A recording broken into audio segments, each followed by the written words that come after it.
सदका जो है ना, जो सबसे बेहतरीन सदका कहा गया है जिसको, वो है लोगों को खाना खिलाना। तो ये वो सदका है जिसका रिटर्न सबसे जल्दी आता है।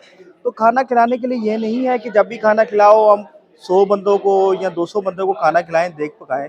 हम चलते हुए अगर एक नान और एक कबाब लेके भी किसी को दे देंगे तो वो खाना खिलाना हो सकता है। अगर हम किसी होटल में जाते हैं, होटल वाले को भी थोड़े पैसे दे देते हैं कि भाई ये 100 रुपया पकड़ लो या 200 रुपया पकड़ लो, किसी को खाना खिला देना, तो वो खाना खिला देगा।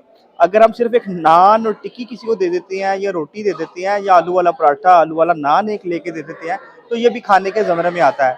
तो कोशिश करें कि आज से आप ये एक्टिविटी स्टार्ट करें कि लोगों को ज़्यादा से ज़्यादा खाना खिलाएं।